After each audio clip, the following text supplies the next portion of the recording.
कायोत्सर्गायतांगो जयति जिनपतिर्नाभिशोनुरमात्मा वध्यानि यस्य भास्वा नु परिपरिगतो राजति स्मोग्रमूर्ति चक्रं कर्मेन्दनान मतिबौधतो दूरमोदास्य वाता स्फुरजत्सद्यान्नव अन्येरिवरचिरतरा प्रोद्गतो विश्वलिंगा।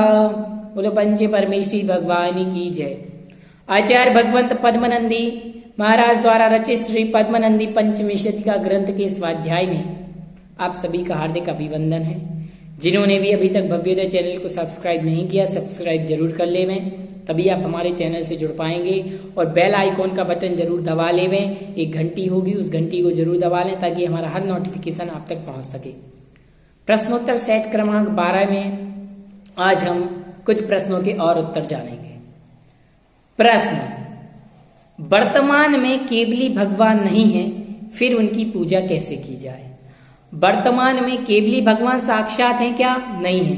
प्रश्न बन सकता है वर्तमान में केवली भगवान नहीं है, फिर उनकी पूजा कैसे की जाए? उत्तर, तीनों लोकों में वर्तमान में केवली भगवान नहीं है, मतलब अभी अपने यहाँ पर केवली भगवान नहीं है। फिर लोक को प्रकाशित करने वाले उनके वचन तो यहाँ हैं, और उन वचनों के आश्रयभूत मुनियों को, अर्थात उन वचनों के आश्रयभूत उत्तम रत्नत्रय के धारी श्रेष्ठ मुनि हैं, और उक्त मुनियों की पूजा वास्तव में जिन वचनों की पूजा ही है, और इसमें प्रत्यक्ष से जिनेंद्र भगवान की पूजा की गई है, ऐसा समझना चाहिए। अर्थात वर्तमान में जिनेंद्र भगवान अपने यहाँ हैं नहीं है, लेकिन उनकी वाणी तो है, तो जिनेंद्र भगवान की वाणी को, वचनों के आश्रयभूत रत्नत्रय को, जिस रत्नत्रय को भगवान ने कहा है, ऐसे रत्नत्रय को धारण करने वाले मुनिराज तो हैं, और उन मुनिराज की पूजा करना ही जिनेंद्र भगवान के वचनों की पूजा है, और जिनेंद्र भगवान के वचनों की पूजा करना ही मतलब जिनेंद्र भगवान की पूजा है, ऐसा समझना चाहिए। सही विकल्प में भी आया था, आपके सत्य सत्य में भी यह प्रश्न बन सकता है। प्रश्न, अगला प्रश्न, मोक्ष मार्ग क्या है? अगला प्रश्न, मोक्ष मार्ग क्या है? तो 7 तत्व, देव, शास्त्र, गुरु पर श्रद्धान करना, इसे मुनियों ने और श्रेष्ठ गणधरों ने सम्यक दर्शन कहा है। स्व और पर पदार्थों को दोनों को न्यूनता, बाधा एवं संदेह से रहित होकर जानना, इसे सम्यक ज्ञान, और योगियों का प्रमाद से होने वाले कर्म आश्रय से रहित हो जाना चारित्र्य, और इन तीनों की एकता ही मोक्ष मार्ग है। ये पद्मनंदी आचार्य के अनुसार हुआ। पहले उमा स्वामी महाराज कह चुके हैं तत्वाशु जी में, मोक्ष सम्यक दर्शनज्ञ ज्ञान चारित्राणी मोक्ष मार्गा। सम्यक दर्शन, सम्यक ज्ञान, सम्यक चारित्र, इन तीनों की एकता ही मोक्ष मार्ग है। क्या? तो वही यहाँ पर समझना है। मोक्ष मार्ग क्या है? सम्यक दर्शन, सम्यक ज्ञान, सम्यक चारित्र, तीनों की एकता ही मोक्ष मार्ग है। अगला प्रश्न, सिद्धि किसे प्राप्त होती है? प्रश्न, सिद्धि किसे प्राप्त होती है? सिद्धि का पात्र कौन है? उत्तर, सम्यक दर्शन, सम्यक ज्ञान, सम्यक चारित्र से विभूषित पुरुष यदि तप आदि अन्य गुणों में भी मंद हो तो भी वह सिद्धि का पात्र है, उसे सिद्धि प्राप्त होती है। अर्थात कह रहे हैं जो मनुष्य सम्यक दर्शन, सम्यक ज्ञान और सम्यक चारित्र से विभूषित है वही सिद्धि का पात्र है। भले तप में या अन्य गुणों में वो मंद हो, लेकिन उसने सम्यक दर्शन, सम्यक ज्ञान, सम्यक चारित्र को धारण किया है तो निश्चित रूप से उसे सिद्धि प्राप्त होगी। अगला प्रश्न, व्यवहार रत्नत्रय का स्वरूप लिखिए। व्यवहार रत्नत्रय का स्वरूप लिखिए, तो इसमें आप क्या लिखेंगे? उत्तर, व्यवहार रत्नत्रय। व्यवहार रत्नत्रय कौन कौन हो गए?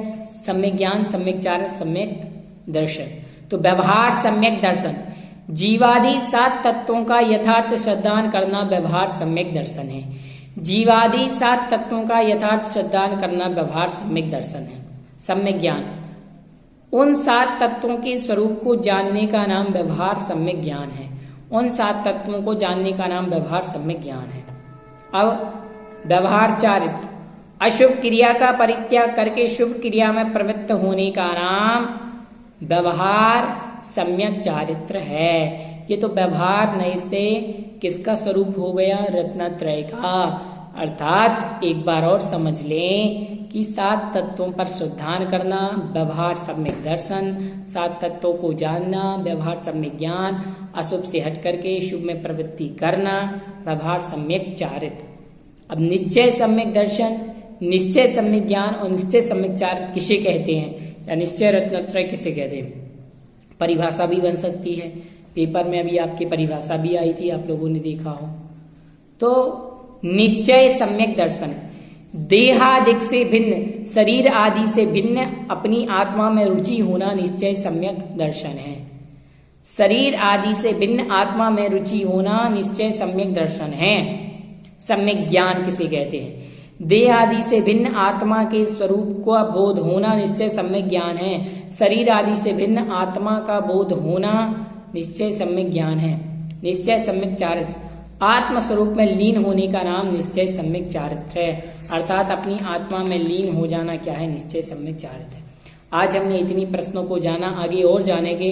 तो यहाँ तक हमारे लगभग 100 के अंतर्गत सभी प्रश्नों का समावेश हो चुका है, सभी प्रश्नों को ले लिया है। अब इसके अंदर और अन्य प्रश्न नहीं बन सकते। लगभग हमने मुख्य महत्वपूर्ण प्रश्नों को ले लिया है, इन्हें आप नोट कर ले लीजिए। ये परीक्षा के लिए बहुत उपयोगी है। आपकी परीक्षा लगभग 25 अप्रैल तक हो सकती है, आप लोग उसकी तैयारी जरूर करें। सभी को जय जिनेन्द्र। भव्योदय चैनल को सब्सक्राइब, लाइक, शेयर करना ना भूलें।